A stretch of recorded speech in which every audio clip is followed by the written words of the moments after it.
नमस्कार। आज के वीडियो में हम बात करेंगे गुप्त काल में सांस्कृतिक विकास की। सबसे पहले बात करते हैं प्रशासन की। राजाओं ने परमेश्वर, महाराजाधिराज, परम भट्टारक आदि उपाधियां ग्रहण की। कुमारामात्य गुप्त प्रशासन के प्रमुख अधिकारी होते थे। केंद्र में मुख्य विभाग सैन्य था। संदीप विग्राही का सेना का मुख्य अधिकारी होता था। गुप्तवंशी राजाओं ने बड़ी संख्या में सोने के सिक्के जारी किए और इन्हें नाम दिया गया दीनार। चंद्रगुप्त प्रथम के सिक्कों पर चंद्रगुप्त और कुमार देवी का चित्र और नाम अंकित है। राजकार्य में सम्राट को सहायता करने वाले मंत्री और अमात्य होते थे। कामंदक नीतिसार में मंत्रियों और अमात्यों के बीच के अंतर को स्पष्ट किया गया है। गुप्तों की शासन व्यवस्था पूर्णतः मौलिक नहीं थी। उसमें मौर्यों, सातवाहनों, शकों और कुषाणों के प्रशासन की विधियों का समावेश था। पुलिस विभाग के पदाधिकारियों में उपरीक, दशापराधिक, चौराधरणिक, दंडपाशिक, अंगरक्षक आदि प्रमुख थे। पुलिस विभाग के साधारण कर्मचारियों को जाट एवं भाट कहा जाता था। दंडपाशिक पुलिस विभाग का प्रधान होता था। जान लेते हैं सामाजिक विकास। स्त्रियों की दशा इस काल में पहले से निम्न हो गई थी। सती प्रथा की प्रथम घटना का उल्लेख भी इसी काल में मिलता है। जातियां उपजातियों में बट गई थीं। शूद्रों की दशा में कुछ सुधार हुआ, लेकिन छुआछूत कुप्रथा से जड़ें जमानी शुरू कर दी थी। धर्म, बौद्ध धर्म विभिन्न संप्रदायों में विभाजित था। राजकीय संरक्षण नहीं मिलने के कारण प्रचार प्रसार कमजोर पड़ा। वर्तमान में प्रचलित हिंदू धर्म के स्वरूप का निर्माण भी इसी युग में हुआ।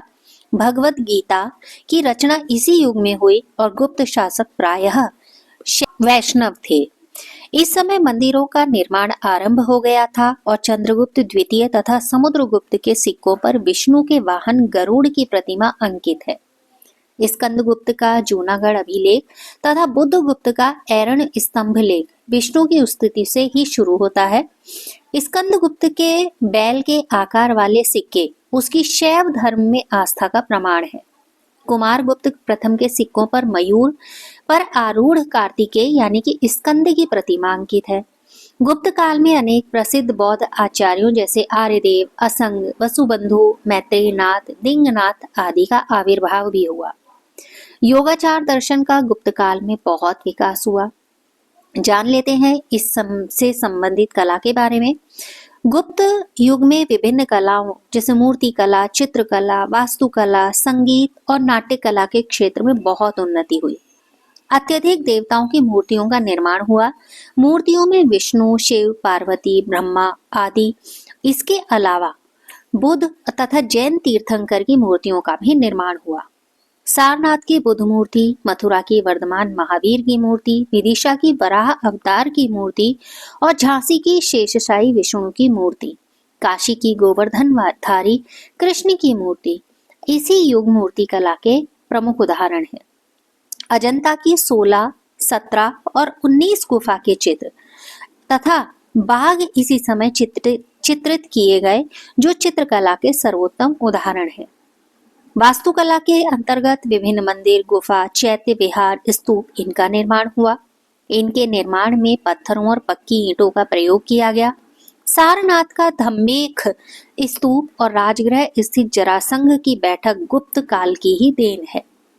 साहित्य के बारे में जान लेते हैं। साहित्य और शिक्षा के क्षेत्र में बहुत उन्नति हुई। काशी, मथुरा, नासिक, पद्मावती, उज्जैनी, अवरपुर, वल्लभी, पाटलिपुत्र, कांजी आदि गुप्त काल के प्रमुख शैक्षिक केंद्र थे। विष्णु शर्मा द्वारा रचित पंचतंत्र और नारायण पंडित द्वारा हितोपदेश की रचना भी इसी काल में हुई। नारद और बृहस्पति पुराण के साथ रामायण और महाभारत में धर्मशास्त्र इसी काल में रचे गए। भारमी ने किरातार्जुनीय, अमर सिंह ने अमरकोश, कामंदक ने नीतिसार और चंद्र गोमिन ने चंद्र व्याकरण की इसी समय लिखा था।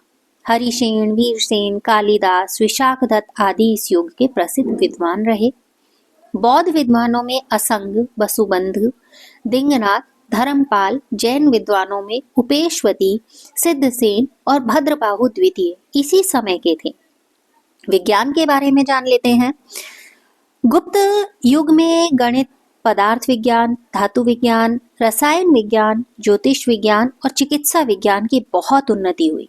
दशमलव तथा शून्य का अन्वेषण गुप्त काल में ही हुआ। आर्यभट्ट इस युग के प्रख्यात गणितज्ञ और खगोल शास्त्री थे। उन्होंने आर्यभट्टियम नामक ग्रंथ की रचना की, जिसमें अंकगणित, बीजगणित और रेखा गणित की विवेचना की गई है। आर्यभट्ट ने सूर्य सिद्धांत नाम से एक ग्रंथ लिखा। इस ग्रंथ में यह सिद्ध किया कि पृथ्वी सूर्य का चक्कर लगाती है।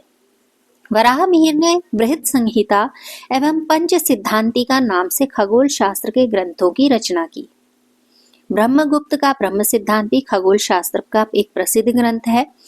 भास्कराचार्य ने महाभास्करस्य लघु भास्करई आदि लिखा। धनवंतरी और सुश्रुत इस युग के प्रख्यात वैद्य थे और नवनीतकम इस युग के प्रसिद्ध चिकित्सा पुस्तक।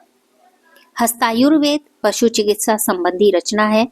प्रसिद्ध आयुर्वेदाचार्य धन्वंतरी ने रस चिकित्सा नामक पुस्तक की रचना की और सिद्ध किया कि सोना, चांदी, लोहा, तांबा आदि धातुओं में रोग निवारण की शक्ति विद्यमान है।